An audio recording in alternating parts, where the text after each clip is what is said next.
Hi there, this is Joe Lamb with The Healing Tree, where we offer natural wellness products for everyday living. And my guest today, I'm very excited about because she deals with insomnia and sleep, something that affects a lot of people in the US. And her name is Carol Schumacher, and she is a IIN certified holistic health coach with a Ph.D. in chemistry with over 3 decades specializing in health and wellness.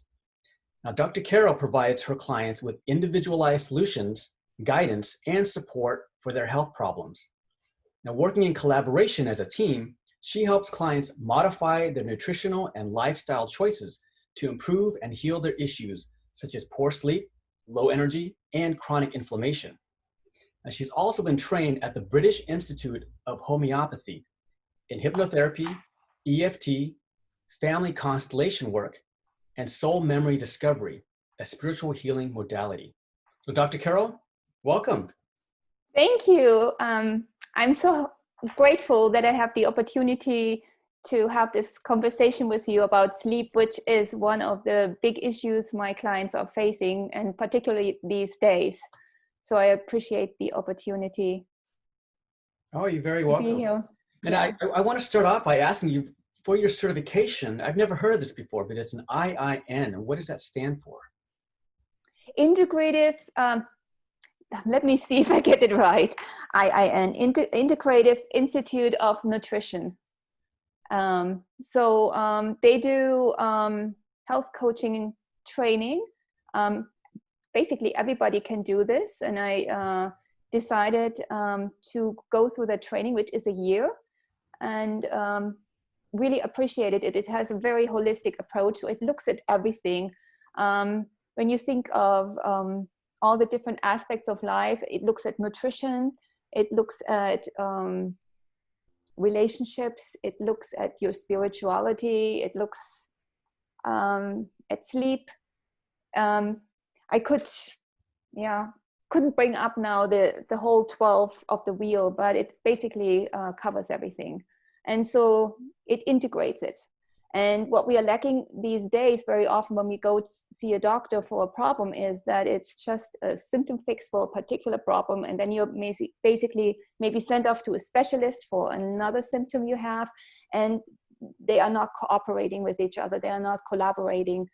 And the patient often finds themselves with a multitude of problems or symptoms that gets addressed differently by maybe 3 or 4 specialists, and nobody can maybe pull the strings together and find the root cause of what's going on in the patient's life. Yeah, that's true. It's a lot of specialized medicine that goes on. Right, and I appreciate that. It's necessary. I'm not discounting it, but if you get to the chronic state or somebody having several symptoms, very often they are linked and connected. And what is your personal mission statement that you have? So my personal mission statement is that I want to empower my clients to establish lasting, nutritional, and healthy lifestyle habits through a unique one-on-one approach that allows them to transform their health, wellness, and lives in ways they haven't been able to find elsewhere. So it sounds like you're really giving people back their health. And life. And life, which is great. Yeah. So, and the topic for today is insomnia and right. sleep. So what do you feel is the difference between insomnia and just someone who's having trouble sleeping? I think insomnia is the definition used by doctors after you keep on having trouble sleeping, and it's an ongoing issue, so it becomes a chronic condition, versus like if you have maybe problems sleeping during a week of maybe you have exams, maybe you have a lot of work, and then it resolves after that. Well, I mean, how important is it for people to get enough rest each day? In this world of fast-paced social media. In my opinion, I think most people don't even realize how important sleep is. They think they can do an all-nighter, especially the younger generation, and they don't even know or realize what it's doing to their brains, to their bodies. And they don't know the processes that are involved with that. And they're surprised that they maybe find themselves with chronic issues down the road, right? Because if you lack sleep, if you're sleep deprived, it basically affects every system of your body. Your metabolism is affected. Your memory is not really working very well. There was this study, I think, where they sleep deprived students. I think they had, one group had an all-nighter and the other one had like 8 hours of sleep, and then they did an MRI scan on their brains, and they could see that their memory wasn't really functioning. They couldn't, the hippocampus, the part of the brain that basically stores the memory, wasn't working. And so those students that think that they can, for example, stay up all night and study, it's not going into the memory in any way. So whereas the group that had 8 hours of sleep, you know, had full functioning brain for that. Well, I mean, that's for the short term, but what happens in the long term if somebody's experiencing lack of sleep, like, or just less hours than what their body really needs? Well, that's a pretty bad one, because if you consistently lack sleep, basically means you're probably getting less deep sleep. And the deep sleep is necessary to consolidate memory, move it from short-term into long-term, you know, memory banks. And if you don't have enough of that every night, basically you're missing out on storing memory. You think you maybe have, instead of maybe retaining 20-30%, you only retain 5-10% or nothing at all if you miss out completely on the deep sleep phase of your sleep. Now, right now, what are your clients experiencing in regards to their sleep? Because Slipping. we have a time of pandemic, protests. I mean, it's a lot of unrest happening right now. Yeah, so I see that actually almost everybody is affected by sleep. And even though, clients that do have, financial security, they didn't lose a job, they don't have relatives or friends or family that, were affected by COVID-19, still the environment is everything but relaxing. And so we are all connected in ways, and we pick up on these energies around us. And I think on an unconscious level, it affects every one of us. I mean, it affects me, I still sleep well, but I have to make a really conscious effort, to stick to my sleep routine and my habits. Okay, so what are some of the ways that people can resolve their anxiety or uneasiness during this time, so they can get more restful sleep? Well, there's actually quite a lot. I mean, it basically boils down to lifestyle habits, incorporating some healthy habits, right? Where do you want to start? I mean, relaxation, maybe going for a walk every day, doing like even after dinner, a walk that calms you down and through the neighborhood, developing a bedtime ritual where you like decide like an hour before sleep, I'm going to turn off all electronic devices, no TV, no phone, no social media. And you take time to meditate if that's what you prefer to do, or you do some gentle yoga poses. Journaling might be a good idea too. A void journal where you write down everything that's concerning you or has concerned you during the day. So you have it on paper. It doesn't need to be in your brain. And you could end this with maybe 3 thoughts of what you're grateful for or what you have been grateful for the day.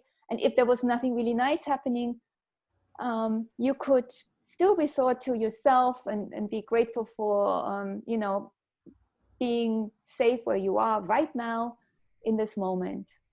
I mean, that would be one of the suggestions I would give. So it's really helping people to feel better about themselves or the situation that they're in. Is that that? So you're saying that helps to calm? Yeah, you want to. Yes.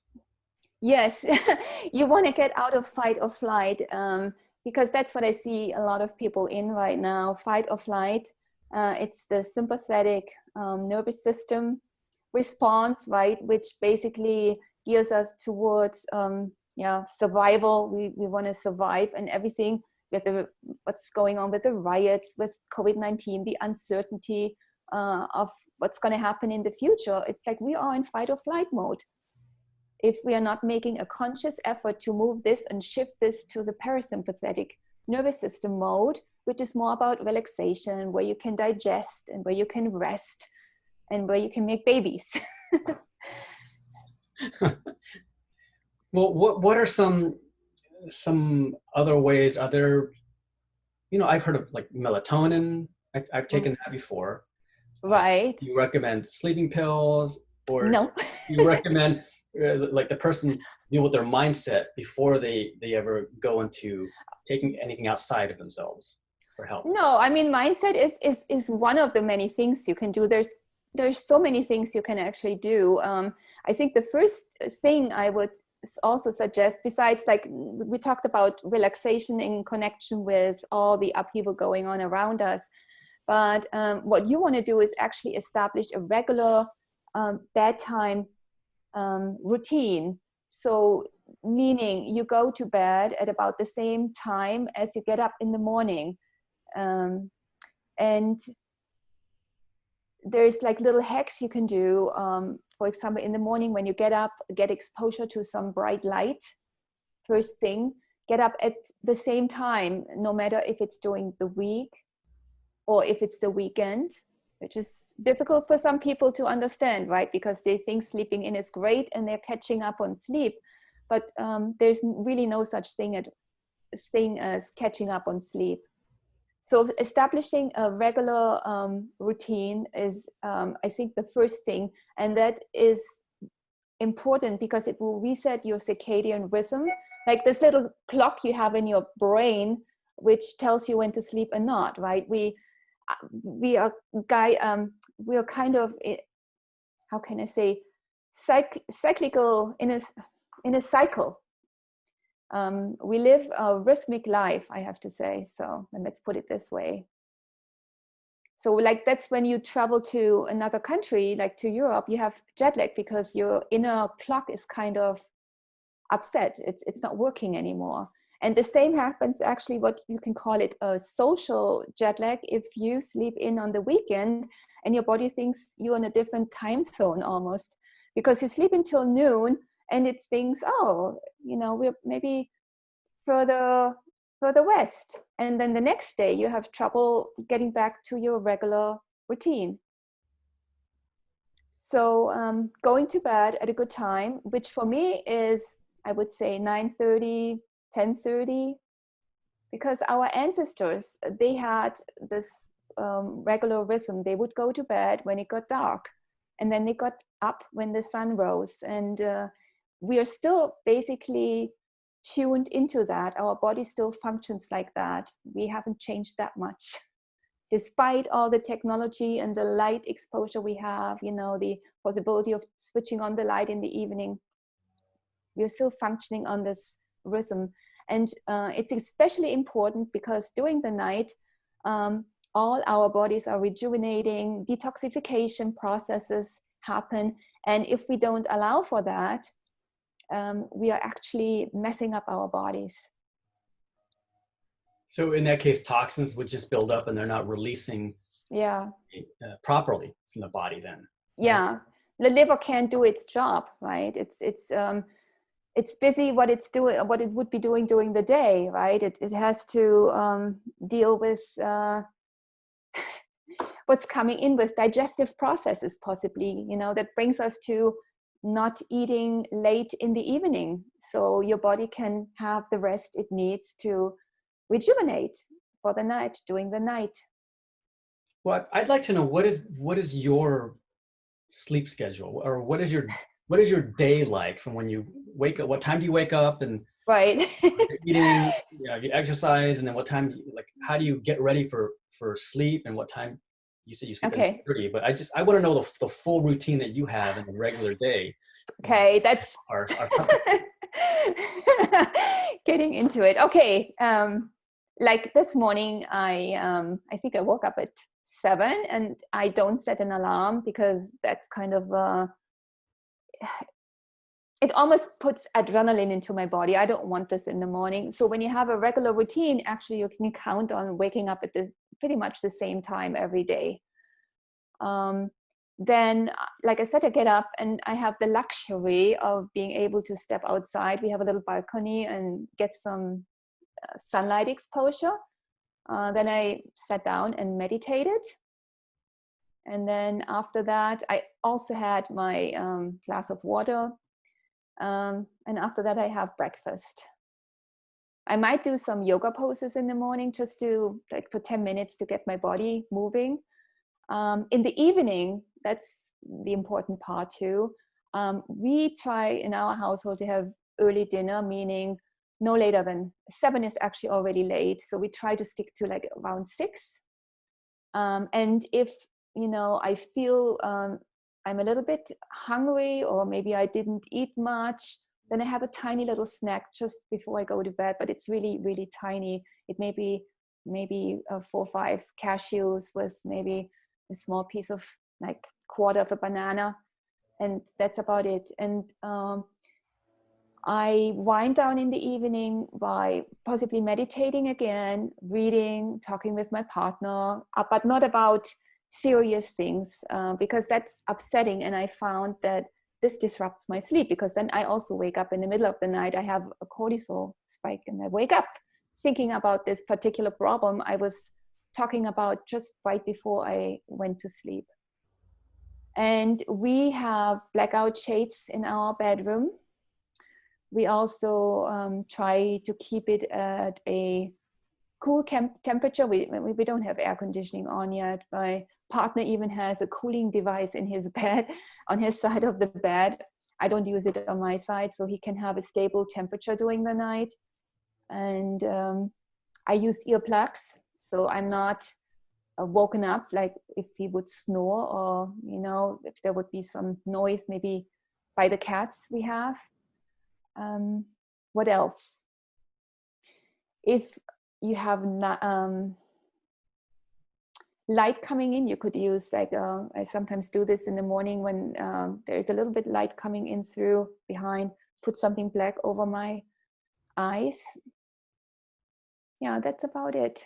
And there's another routine I forgot to mention. I like to take a bath in the evening, Epsom salt bath for relaxation. But I don't do it usually right before bed. I do it a little right at this hour before going to sleep.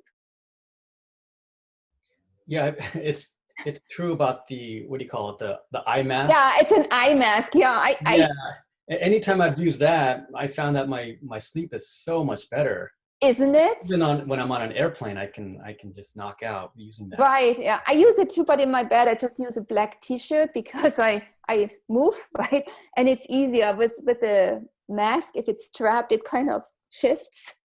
If you're a sleeper, kind of a calm sleeper, then I think the eye mask is beautiful. And what about, because I heard about, in terms of books are really good to read before you go to sleep, but I heard that it was better to read books that have a story versus nonfiction, which engages your mind too much. If you're reading a business book, or if you're reading something that's political, like you said. Yes. Talk about that.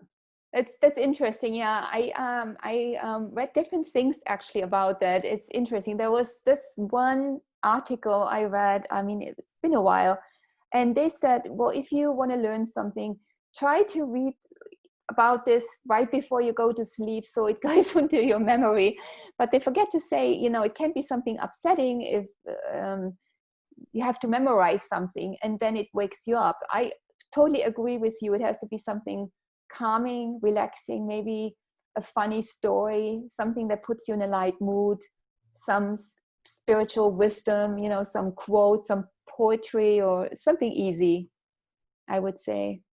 Like a good novel might appear good, but then, you know, it can become gripping and you don't want to stop, and then you find yourself reading at midnight, right? So that's not good either.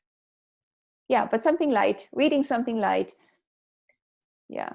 And what about screens? So we're talking computer screen, Screens. Yeah. Oh, yeah. your That's a good phone. question. Perfect. Yeah, I forgot to mention we don't have TV in our bedroom. You know, it's basically technology free. And that's really important to me. I know a lot of people love having a TV in their bedroom, and you find it in every hotel room. And it's kind of, I don't know, some people may even use it to fall asleep. I think it's less maybe obstructive to sleep than using a cell phone or being on the computer, because I think the blue light emission from the TV is less. But still, I mean, if you have to do TV in the evening, I also recommend using the yellow tinted glasses. They make them almost like that you don't see the yellow anymore, but they filter out the blue light and basically allow your body to adjust to going into nighttime. Because otherwise your body won't produce melatonin, right? That's, you asked in the beginning, you're taking melatonin. And I think it can be helpful if you take a very small dose, but you don't want to get accustomed to it because it prevents your body from producing melatonin on its own. So it can be like just for a temporary, you know, help. Right. The times I've taken it, I think on average would be like once a month, and that's when I know I've had either too much caffeine or my day has been accelerated with everything that I've been doing. Then Right. I'll take half a dose, and that's, How much is that? but in 20 minutes it's supposed to be a full dose is like two little gummies, but I only take Okay, I don't know gummies. you Gummy know, melatonin, I've never had. and it will, yeah, in 20 minutes it will knock me out. But I've Oh, been that's told, because my brother's an herbalist, and he said, oh, don't take that too much, don't get hooked on it, because then your body will not produce it as much. But exactly. let's get into this blue light, because on my cell phone I can change it to where it Mm-hmm. says it shifts from night view, so I'm not experiencing the blue light at a certain hour, and it just Yeah. switch to a different color, like a warmer tone on the screen, which is apparently better for getting ready for sleep. But what is the blue light exactly? Right. So it's basically the wavelength we have during the day. It's part of that, and it basically when the sun sets, we don't have this anymore. And I know they have the filters in the phone. I'm not 100% convinced it really filters out everything. So I still use my glasses, you know, for that purpose. Reading glasses with blue light filter. Like I do also when I watch TV in the evening. I'm just extra cautious because I don't want to mess with my sleep. And so I do all the steps necessary, because as we age also, it's natural that we lose out on sleep. Sleep gets worse, unfortunately. And we want to prevent this. We want to do everything in our power to have a good night sleep. As lack of sleep is also connected to earlier onset of Alzheimer or dementia. And you know, when you get older, you become aware of what could happen, and so you want to avoid that. Well, that's not. I know that doesn't sound so great. Well, Yeah, that's why I say it's very scary when you start talking about sleep, right? It's supposed to be our sleep, but a lot of people just brush it off and think, you know, yeah, I can catch up with it, and you know, I can do with 4 hours of sleep once in a while. But you know what? It really is dangerous. Like 4 hours of sleep just one night has a reduction of your natural killer cells of 70%. They tested that. And you can imagine, also as we get older, then there's nothing fighting, all these precancerous cells that are actually there, all the time. And our body is doing a good job in taking care of that. But if we have a reduction of those natural killer cells, it becomes an issue. What happens when that gets lower? What is a kilo cell? I don't even know what natural killer cell. Yeah, I don't want to go into the details because I'm not so familiar with it either. But I just read the studies because I need to know, and it's a wake up call for a lot of people. The T cell, they take care. That's the immune system, innate immune system of your body, taking care of all that could go wrong, and then they dispose of those cells. But if this is not working, you can have an increase in cancer risk by just not sleeping well. So, I know, it's like when I read this, I didn't like it either, believe me. Because I had times in my life where I just had 4 hours of sleep for a while, right? So wow, yeah, I've never really had that. That's very low for me. I would not be able to function too well. But so no, you don't. The older you get, the harder it can be to sleep unless you've primed your lifestyle in a certain way. You do, yeah. And also, if you're getting less sleep over time, there's these cells, the kilo cells, something like that you mentioned. Natural killer cells.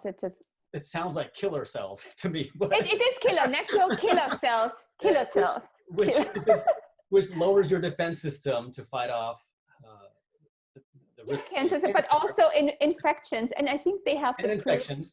Okay. Deals with that as well, right? And we're talking about viruses right now, right? So you want to get your sleep right. And I think with the cancer, I think what they found, it was breast cancer, was it colon cancer? It was like 3 different cancers they did the studies on, where they found this increase in cancer risk when you become sleep deprived. Well, I think this is a good wake-up call for, I mean, myself and even our customers who are watching this. And that's why we're doing this Health Experts video series, right, to bring this kind of information out. And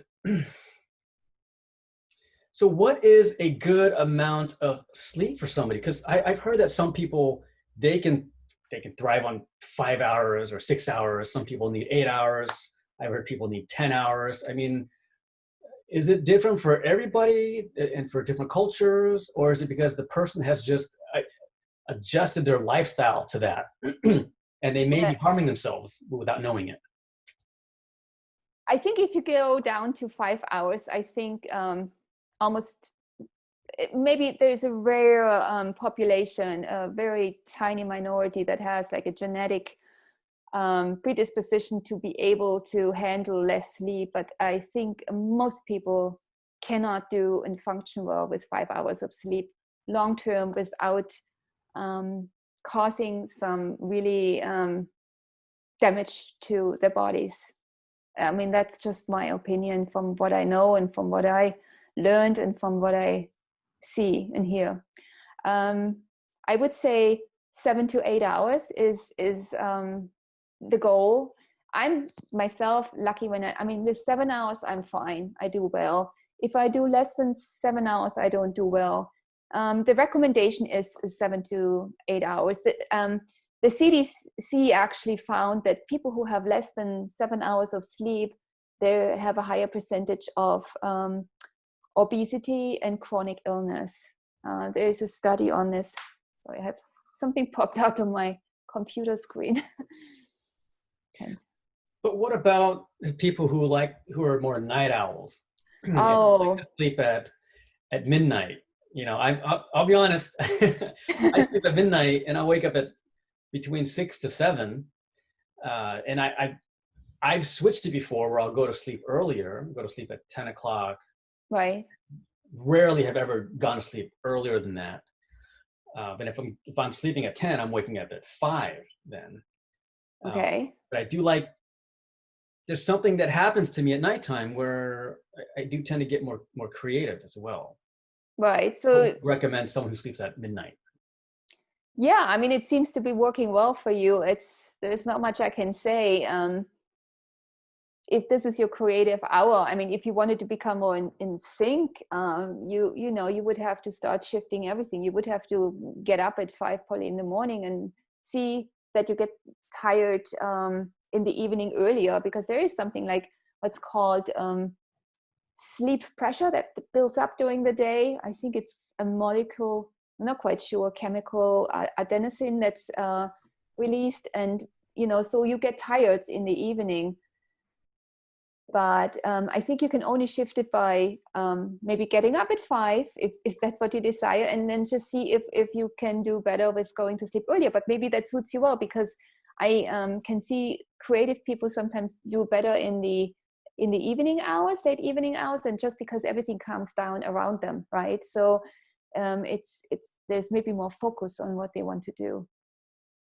Now, what Yeah. about people who work graveyard shift type of job? That's a toughie. That's really bad, because I don't know if you heard, but the World Health Organization actually declared, especially these nighttime shift workers, that this is kind of what did they call it? A carcinogenic, a possible carcinogen, right? So working nighttime shifts is really not good for your health. I would say it takes years of your life, unfortunately. It takes years off your life. Yeah, yeah. But From see, studies, I mean, but what do you do if you're a nurse it's just and it's. you're starting off, and they usually put nurses in on the I graveyard know, shift because this seniority plays a role in that, and I they're new, know. so they get placed there. I mean, But it's a known fact that if you do that, I mean, the thing is, it increases your mortality risk, in terms of you're maybe more accident prone, because you're not as alert, because you're just sleep deprived. but if someone And is in that position, what can help them to improve their sleep then?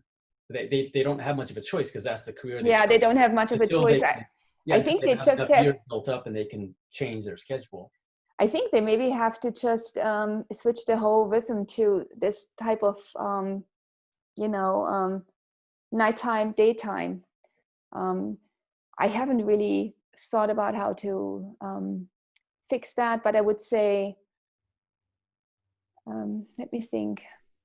If you work all night in the hospital, right, you need to sleep during the day. You have to have some exposure to, daylight in a way, in order to set your circadian rhythm. You have to maybe establish a rhythm for yourself, and that's maybe opposite to what's going on.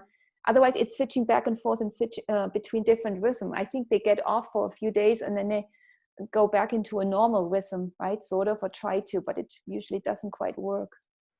I'm not sure, Joe. It's a tough call. Maybe, yeah, I don't know what the sleep studies say about that, how this can be really addressed and fixed. I mean, there's the studies out that say how, how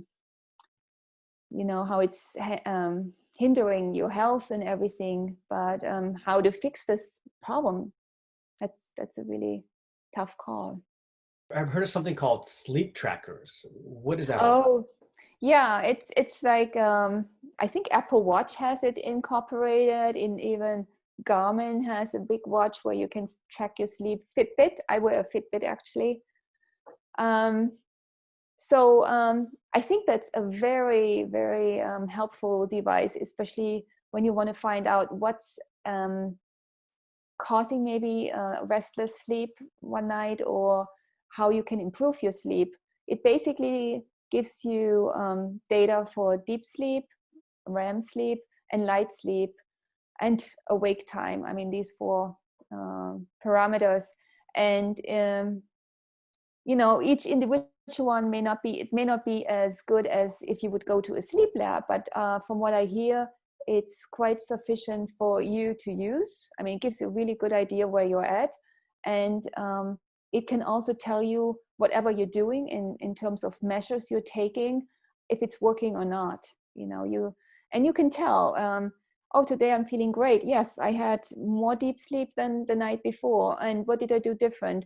Oh, I had earlier dinner. Maybe I meditated before I went to sleep. You know, these sort of things. It helps you figure out your ideal rhythm, your ideal bedtime routine or wake up routine. So because it's all about regularity. I know that maybe doesn't appeal to people that like to just live like whatever comes, but when it comes to sleep, that's what counts. Do you wear it to sleep as well? And it's, Yeah. oh, so Oh, like, when you're not yeah. moving, it detects that you're sleeping. Well, it has, I think it has a little laser. It detects basically, I think your body movements. It also registers your heart rate, you know. Yeah, I don't know how they, I mean, I'm not a tech person, but I do wear it, and I have to tell you, it helped me tremendously in figuring out my ideal sleep routine, because I know exactly what happened and you know, what caused it. Okay. So it sounds like when you can measure the amount of sleep and the times that you sleep, It and gives you, you're aware of it, then you have more control over it, as opposed to just you're not paying attention to it then. So, and what about exercise? So is there, like, how much is good to prime your body? So I guess you get exhausted enough to want to go to sleep. And what are good times to exercise in yeah. the day? Yeah, I love exercise. I think exercise is wonderful. Everybody should exercise every day. Best probably would be in the morning or in the afternoon. But I realize most people only have the time to do so in the evening. And I would say, you know, if you do vigorous exercise, like go for a long run, train for a marathon or whatever, do it as early as possible in the evening, because you don't want to have this type of exercise late in the evening. When you do it late in the evening, your body is kind of overheated, and then it's difficult to fall asleep. In the what helps you fall asleep is also, you know, the body temperature in the evening. I forgot to mention this. I said the hot bath. We didn't talk about all the details, but your body temperature drops when you go to sleep, like for 2 to 3 degrees. And you know, people help it by taking a hot bath, or like by taking a hot shower in the evening. But when you do sports in the evening, your body is so overheated, it just cannot disperse of it, and you have a hard time falling asleep. That's why I brought this back to taking a hot shower. But I like exercise. I mean, the exercise, if you only have time to do it maybe in the hour or 2 hours before you go to sleep, then do something more gentle, like a yoga practice, a walk. Yeah, that's what I would say. But in general, I think it's wonderful. It's very helpful. And in terms of eating, is there, I guess, is there like a cushion amount of time that you should not eat before bedtime? And does that include snacks too? Yeah, and when I talked before about my routine, right, or like when I have my dinner time, you probably noticed it's early in the evening, and it's usually recommended, I say usually 3 to 4 hours before you go to bed, you shouldn't eat. I mean, forget the snack. A snack is fine in my opinion, but the main meal, I mean, the dinner should be not later than 6, 7. And it's just because you're digesting right after you eat. And if you have a heavy meal right before you go to bed, your body is busy digesting, but it's not conducive to sleep in that moment, because you want to relax. It's the systems are basically shutting down for that, to regenerate, do something different. What about alcohol? Ooh. And even sugar? you know, Yeah, before bed. sugar and alcohol. Yeah, and then we can go to caffeine as well, right? Yeah, Because throw in the caffeine. Yeah. so, um, yeah, alcohol is, you know, a lot of people, I hear this, they like to have a nightcap, like they think alcohol helps them get sleepy, get relaxed, and they have an easier time falling asleep. But the truth is actually, it's kind of a sedative, it's kind of a knockout. And it kind of renders them, it's more like it renders them unconscious instead of real good sleep. And so they have a lot of waking up happening and without them even realizing, and so they don't get a good quality sleep, even though they might think, oh, I had my 2 glasses of wine and I was gone in a minute and could sleep, but it's not a rejuvenating, restful sleep.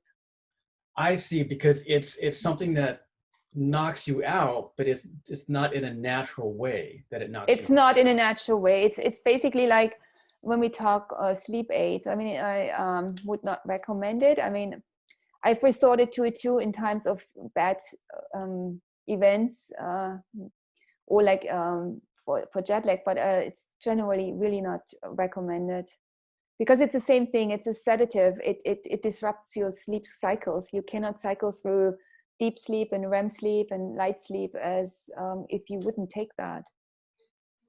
No, no, I mean, So, still on the topic of food, how does lack of sleep affect someone's appetite? oh, yeah, that's the thing. If you're sleep deprived, your body basically thinks it's, and this is very ancestral. This goes back to, you know, where we were, um, where our ancestors were. They had to forage for food, and what it meant during that time, like when you were awake, that was a time where they had to fight for their survival. They had to forage for food, otherwise they would be sleeping. But there was something going on, and so what happens is there there is a release of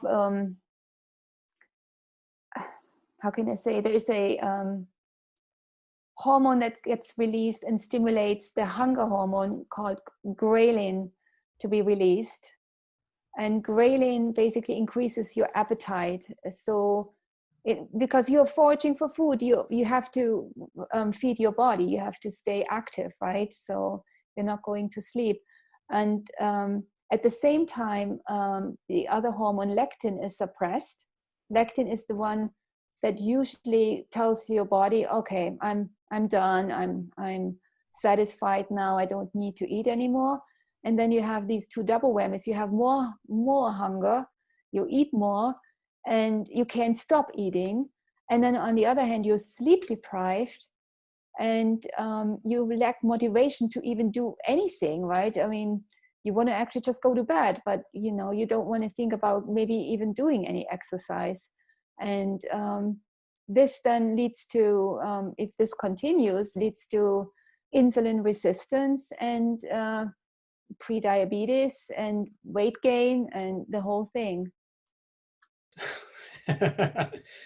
Yeah, more bad news. Yeah, I know. But it's good to know. It's good. You know, I know. I mean, it's great information you're sharing, you know.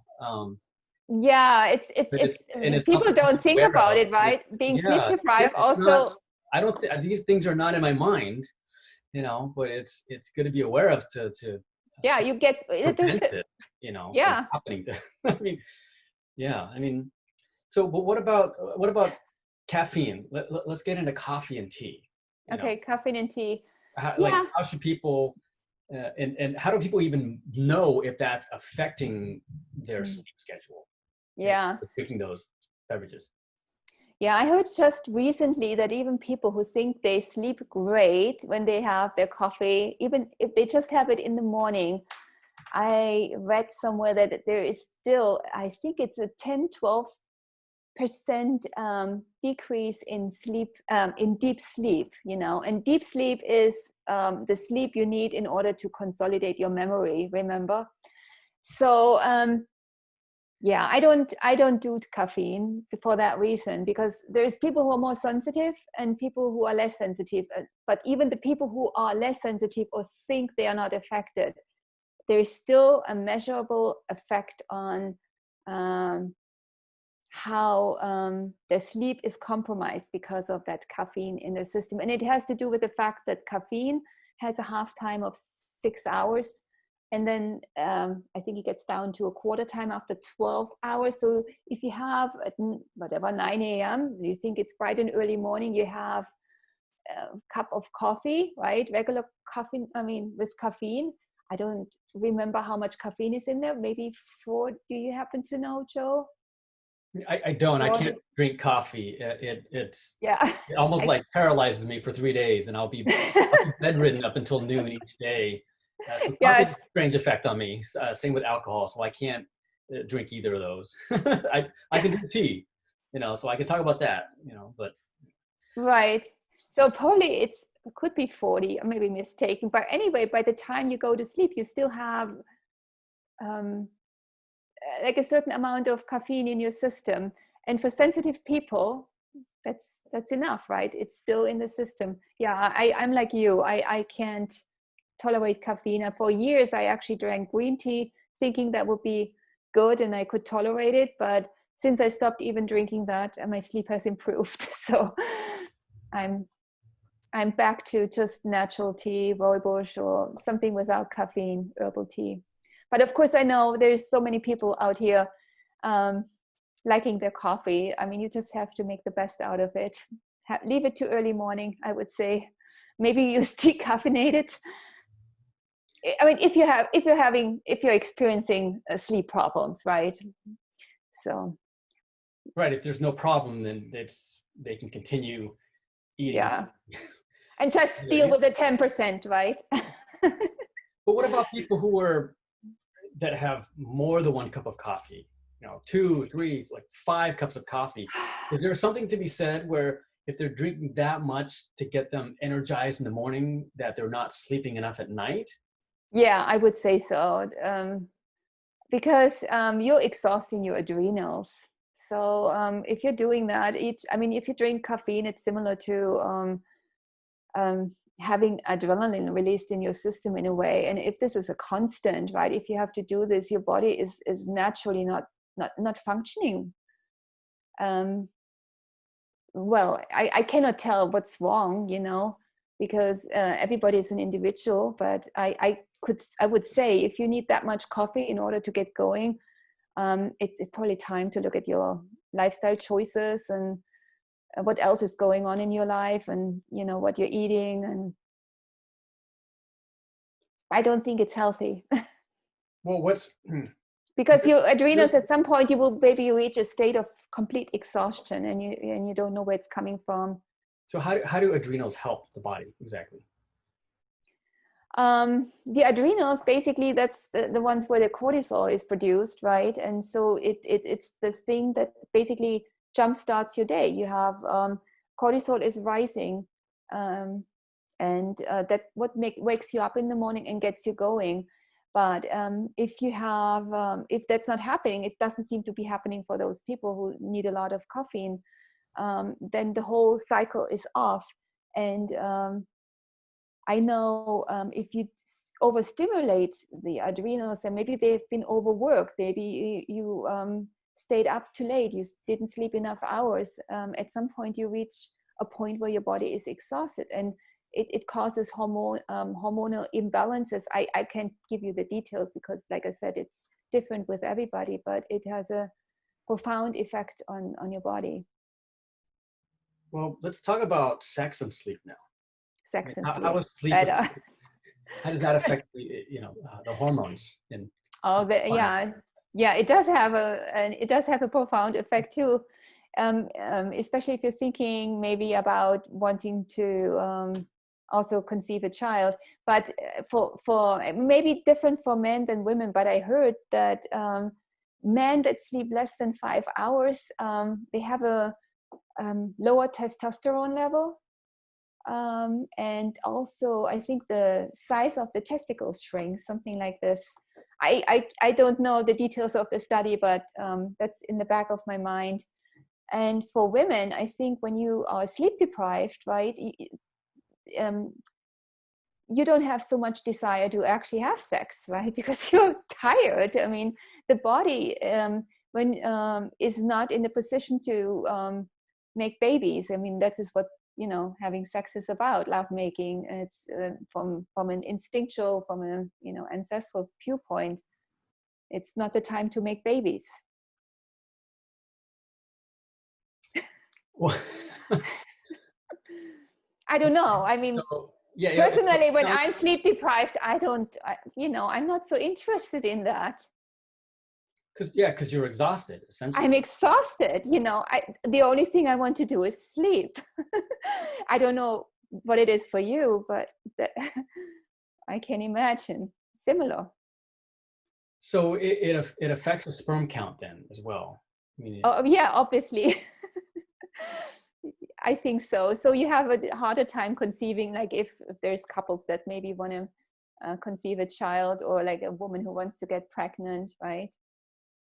I mean, evolutionary, if you think about it, it makes sense, right? If you're fighting for your survival, if you know, have to stay up late in the night and forage for food, I mean, there's no time to make babies.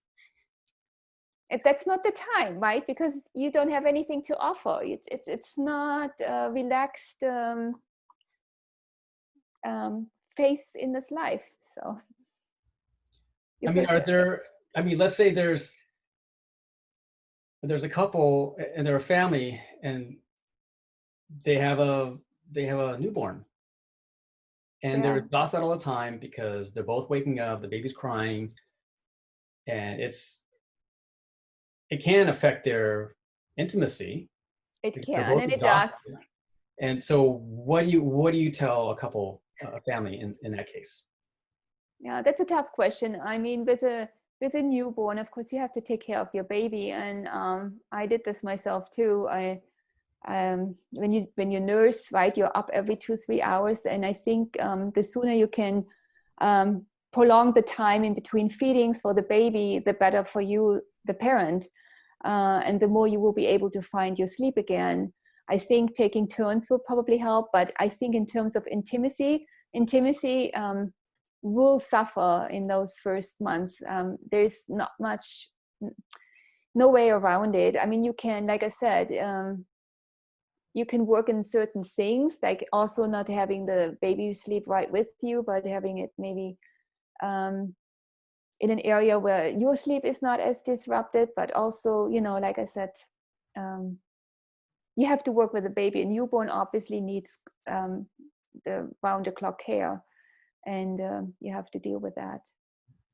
I like to get into productivity and how that affects sleep. Mm-hmm. And like, what do you recommend someone who's, I guess there's two types. There's really employees and there's entrepreneurs. So what do you recommend for, first of all, the employee who's got the 9 to 5 schedule? So I think it's really valuable to check in with yourself every so often, like every 2 hours, couple of hours. How am I feeling during the day? Because this way you don't get so worked up. Maybe take 2 minutes and do some deep breathing, some other relaxation exercises, you know, maybe some stretching of your neck and head. I tell my client to become more, to get more in tune with their bodies. It's really important for me to learn your body's language and prevent you from becoming completely exhausted.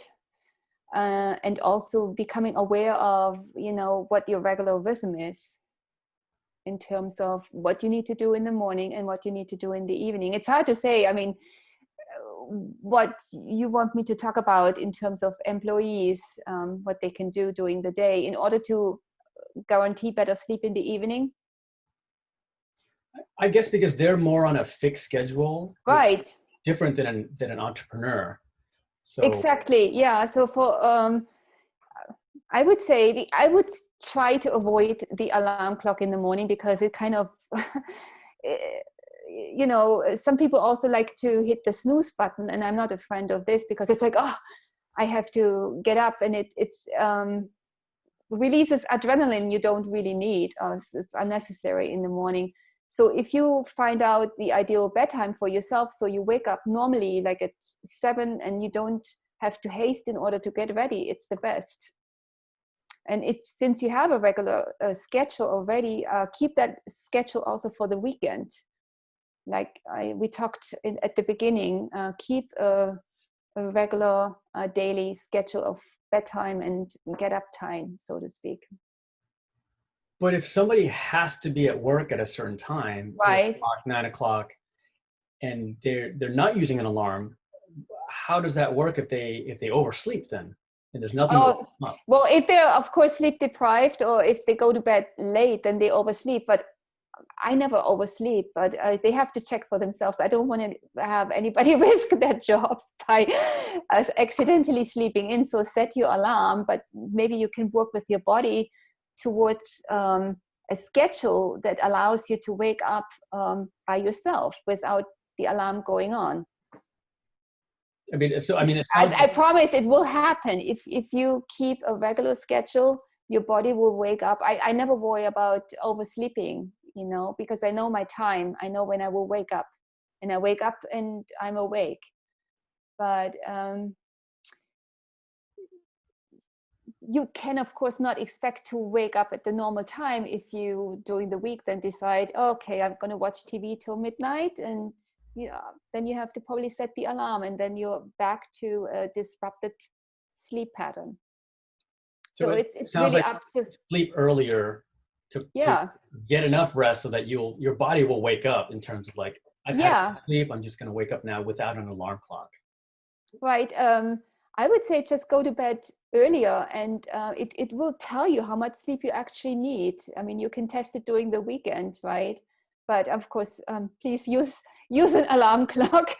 I don't want you to risk not being able to get up. And for those people who have to be at work at 6 a.m., of course, that doesn't work. They have to have the alarm clock. But then really they should shift their bedtime to an early time and make it regularly, so not change it on the weekends.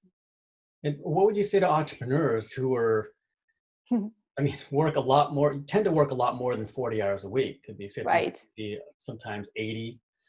And it's just constantly working, dealing with customer issues or traveling. And when I travel, I'm still working, but I'm on the go working. Right. And it's all, everything is just more important. thrown in at any hour, any time, I hear you, Joe. All I can say is set boundaries and set priorities, right?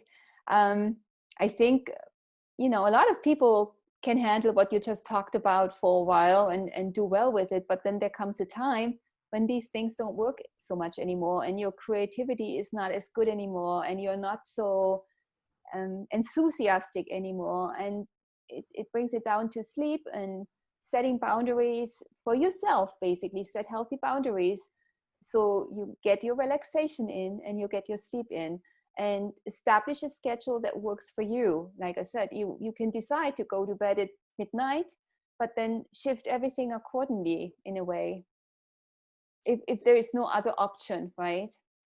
And if you have irregular schedule, that's really hard to advise. Like if you have to travel and you have time change, best thing always, of course, is to get exposed to the sunlight and, get adjusted as quickly as possible to the rhythm you have at this other place or in the other country. And what about naps? For me, I work throughout the day, but then I'll just take a 20-minute nap, and then because that's my way to recharge. Yeah, I think that's perfect. I have to say, if it's not a long nap, I think it's great, because it gives you your energy back, and it doesn't disrupt this sleep pressure thing that's happening in the background. You will still be tired in the evening. It's different if you take a longer nap and then wake up after 45, 50 minutes and you're in the middle of a sleep cycle, maybe of deep sleep. And that can be very disruptive. You wake up groggy and have a hard time to get going. So I think those short naps, I I have nothing against it. I think it can be very supportive, especially if you feel more energized after. And the body just needs it, this short, quick break of, it's a relaxation period for you, right? Because I heard that even if you can't sleep, it's good to just lay down for a certain amount of time, because then the blood Mm-hmm. will disperse throughout the body more evenly. Yeah. Yeah, I think that's a good thing of doing. I mean, some people meditate, some people do that. I mean, it's basically giving your body attention, giving it some relaxation, some rest, and I think that's helpful for anybody if you can do it, right? And as an entrepreneur, you can do it, so do it. And what about the people the entrepreneurs that just tend to disconnect and they're so involved with their work? Right. Are there tips and tricks to, like, I guess, to remind them, like, hey, you have to, I mean, what are some good tips that you would give? I don't know if I have a good tip, because I had struggled with this myself a bit. Having something that reminds you, maybe a clock, or like, I think the Fitbit I'm wearing, or there's some devices you can wear that beeps every 2 hours and reminds you, maybe get up for 5 minutes, get outside, get in the sunshine, or just get up, get some water, walk around. I mean, these things can be extremely helpful just to reset, and also have you tune into your body again and how it's feeling, because your body is the only thing you have. You want to maintain it, right? And you don't want to risk running it down, especially not when you're an entrepreneur and everything is on your shoulders. So you have to take responsibility for establishing some, like I said, healthy habits during the day that allows you to take these mini breaks. And then also I would suggest in the evening, have this hour where you wind down, where you don't do anything work related, where you really stay away from your cell phone, and you don't answer that last email. You, if you have a partner, maybe have some tea, have a nice talk, and read a nice, like a book, take a bath, these sort of things, which will help your body get into the relaxation mode, prepare yourself for the night.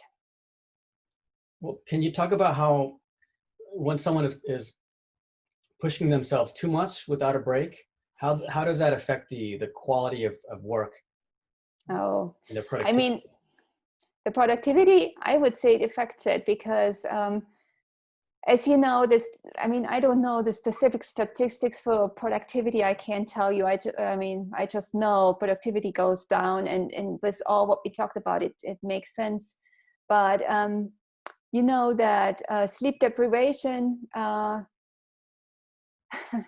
it causes accidents. Like, what is it? Like, there's a report I read, 20% of accidents are related to sleep deprived people, and it's basically, you're like on intoxicated driving, right? It's similar as if you had alcohol, and it tells you, like, if you have to really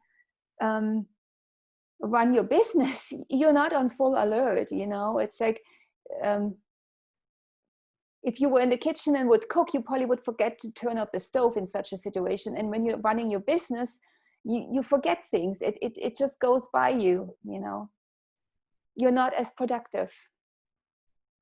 It's a mistake to believe, I feel good, I keep going and going, and I totally ignore my body's needs. I mean, we are built to have this cycle of wake time and sleep time, rest time, for, oh gosh, I don't, our whole evolutionary path is like that, has been like this. And if you think you can do otherwise, you're mistaken. And you said something to me before about avoiding the bedroom for work. Can you get into that more? It's just because you want to you want to establish a pattern that this is the space where I relax. And it basically, I don't want to say Pavlov effect, right? That's what it does with but it's maybe along those lines, that when you enter the bedroom, you know, oh, now it's time to just leave everything behind and relax. And you can have, you know, the colors and whatever matches it. It just should be an oasis for sleep and intimacy. And your body knows it. And I think goes into this relaxation mode already a little bit.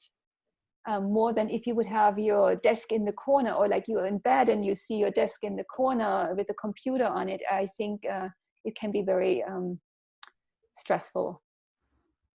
There's like psychologically, it's mixing the two things up then. Yeah. I mean, as a student, I had the same. I had of course, my desk, but when you were younger, you're not so aware of, you know, what it does to your body if you're sleep deprived, and maybe you're not so void all the time. But I think the older you get, the more you are aware of what's going on, and the more you know, want to make sure you create an environment of peace and harmony. It's like when you go into a spa, right? You know, this is time to relax. Same thing. When you go to your bedroom, time to sleep, time to relax, time to be intimate, and that's it. And what about when you are sleeping and you're having trouble and you're waking up in the middle of the night? It's almost like you're fully awake. And I've experienced, I mean, I'm sure everybody has, but Oh. I will sleep for maybe half an hour and I'm suddenly just wide awake and the lights are off and I'm just laying there and I'm laying there and there's not much I can do. But what do you recommend when that happens? Yeah, if that happens, I would actually suggest, I mean, if you really are wide awake and cannot go back after laying maybe still for a few minutes and just doing some deep breathing, I would get up and go to a different room, maybe go to your bathroom. I've done this myself, but don't turn on the light, of course, right? Leave it low. Maybe I have specific, a light dimmer in the bathroom, but you can do some reading, maybe some journaling. Maybe you had some thoughts coming into your mind that worry you, right? That's usually what wakes you up. Write them down, because then they are on the paper, and for some reason the brain registers it as something relaxing. It's okay, it's taken care of, it's now on paper. I will remember tomorrow morning. I don't have to have it in my mind. And then maybe you could, if you're alert enough, read something nice. I have taken a bath, right? Why not take a bath, or like take a hot shower again, and then have this cool down effect that sets your body up for sleeping again. I've put on bed socks, for example, also to draw the heat out of my body, and then I fall asleep more easily. So it sounds like you're telling me that the one reason that people will wake up after 30 minutes or an hour of sleeping is that because their mind is still racing. And it's good to just write down your thoughts into a journal. I mean, should you just keep writing until like you have nothing left to write? Is that what you recommend? And it's more like free form, just your thoughts spilling out? Yeah, absolute free form. I mean, that's also a morning practice some people do. It's called the morning pages. It was created by, I think her name was Julia Cameron. Yeah. Excuse me? Julia Cameron. Julia Cameron, the artist way. Yeah, I actually took those classes twice, and I always appreciated those morning pages where you write down. It's just free form, and that's what I'm thinking in a similar way. What you can do in the night, you just get rid of it and free your mind. Some deep breathing could help, but sometimes you're not capable to do that, right? Because you're too agitated or too upset about being awake. And so writing may help, or like I said, also take a bath, take a shower, a hot shower, and just go through the routine again. And I was able then to go back to sleep very often. I mean, pretty soon after doing all these things. But it's a mistake to stay in bed and then just I have to sleep, and it usually never works. What about when you wake up, the first thing that someone has in their mind, the first thought? Is there a way to better direct your thoughts when you wake up, so you don't just any random thought that comes in and you're feeling sluggish? You might start thinking that way versus having maybe a mantra that'll just energize you the moment you wake up. You mean waking up at night or waking up in the Oh, I'm sorry. morning? Waking up in the morning. Oh, wait, I was Get confused. you going and energized for the morning. Yeah, I mean, in the morning, you mean to energize yourself? At the first moment you wake up. Yeah, it's usually a good way actually to meditate, right? To put on your headphones and listen to do some meditation. You could also, if there is certain mantras that you like and that are really helpful for you, this is the time actually to do those, same as like before you go to bed. Basically, we didn't talk about this. Yeah, I would think this is a great time to do it just right after you wake up, because this way it bypasses your conscious mind, it goes into your unconscious, right? And that's what you want. This is why you want to meditate like right away when you wake up, because you're still like in this in-between phase, and that's when it's most successful actually. Well, Dr. Carol, we're wrapping up here, but what Mm-hmm. kind of programs do you offer to help people? Yeah, I do offer coaching programs, and most of the time it's a 3 months to 6 months program. I advise my prospective clients to do, and it is because change takes time and cannot be accomplished like in in just one session or a couple of weeks. These are usually lifelong habits that need to shift to a healthier pattern. And so, yeah, that's what I offer. And you can find it on my website. I also have quite a few freebies there. I have like a 10-day de-junk your life challenge there, where you get a daily email where you can take little steps to improve some of your lifestyle habits. And I have a free sleep guide there you can download. And I think also there's a pop-up with self-care tips, good for everybody.